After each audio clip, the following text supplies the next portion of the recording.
മുഗൾ ഭരണാധികാരികൾ പാർട്ട് 4 ഷാജഹാൻ. മുഗൾ ഭരണാധികാരികൾ പാർട്ട് 4 ഷാജഹാൻ.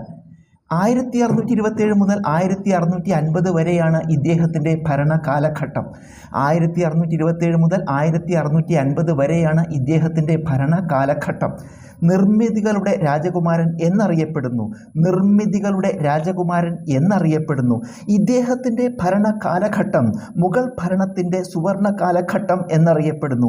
ഇദ്ദേഹത്തിൻ്റെ ഭരണകാലഘട്ടം മുഗൾ ഭരണത്തിൻ്റെ സുവർണ കാലഘട്ടം എന്നറിയപ്പെടുന്നു. ഇദ്ദേഹം തലസ്ഥാനം ആഗ്രയിൽ നിന്ന് ഡൽഹിയിലേക്ക് മാറ്റി. ഇദ്ദേഹത്തിൻ്റെ ഭരണകാലത്ത് ഡൽഹി സന്ദർശിച്ച ഫ്രഞ്ച് സഞ്ചാരിയാണ് ബർണിയർ. ഇദ്ദേഹത്തിൻ്റെ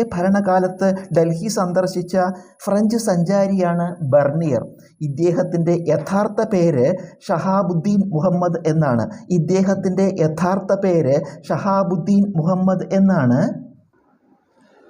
പേഴ്സി ബ്രൗൺ ഇദ്ദേഹത്തിൻ്റെ ഭരണകാലഘട്ടത്തെ മാർബിളിൻ്റെ ഭരണകാലം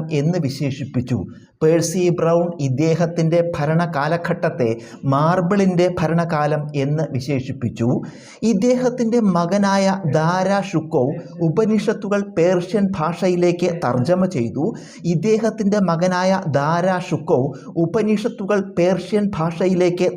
ചെയ്തു.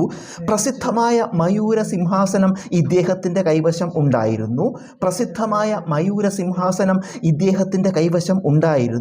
താജ്മഹൽ, ഡൽഹിയിലെ ചെങ്കോട്ട, ഡൽഹി ജുമാ മസ്ജിദ് എന്നിവ ഇദ്ദേഹം നിർമ്മിച്ചതാണ്.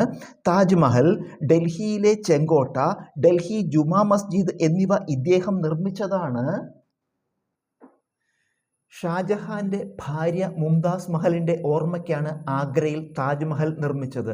ഇത് കല്ലിൽ തീർത്ത കാവ്യം, മാർബിളിലെ സ്വപ്നസൗധം എന്നിങ്ങനെ അറിയപ്പെടുന്നു. ടാഗോർ ഇതിനെ കാലത്തിൻ്റെ കവിളിൽ ചാലിച്ച കണ്ണുനീർത്തുള്ളി എന്ന് വിശേഷിപ്പിച്ചു.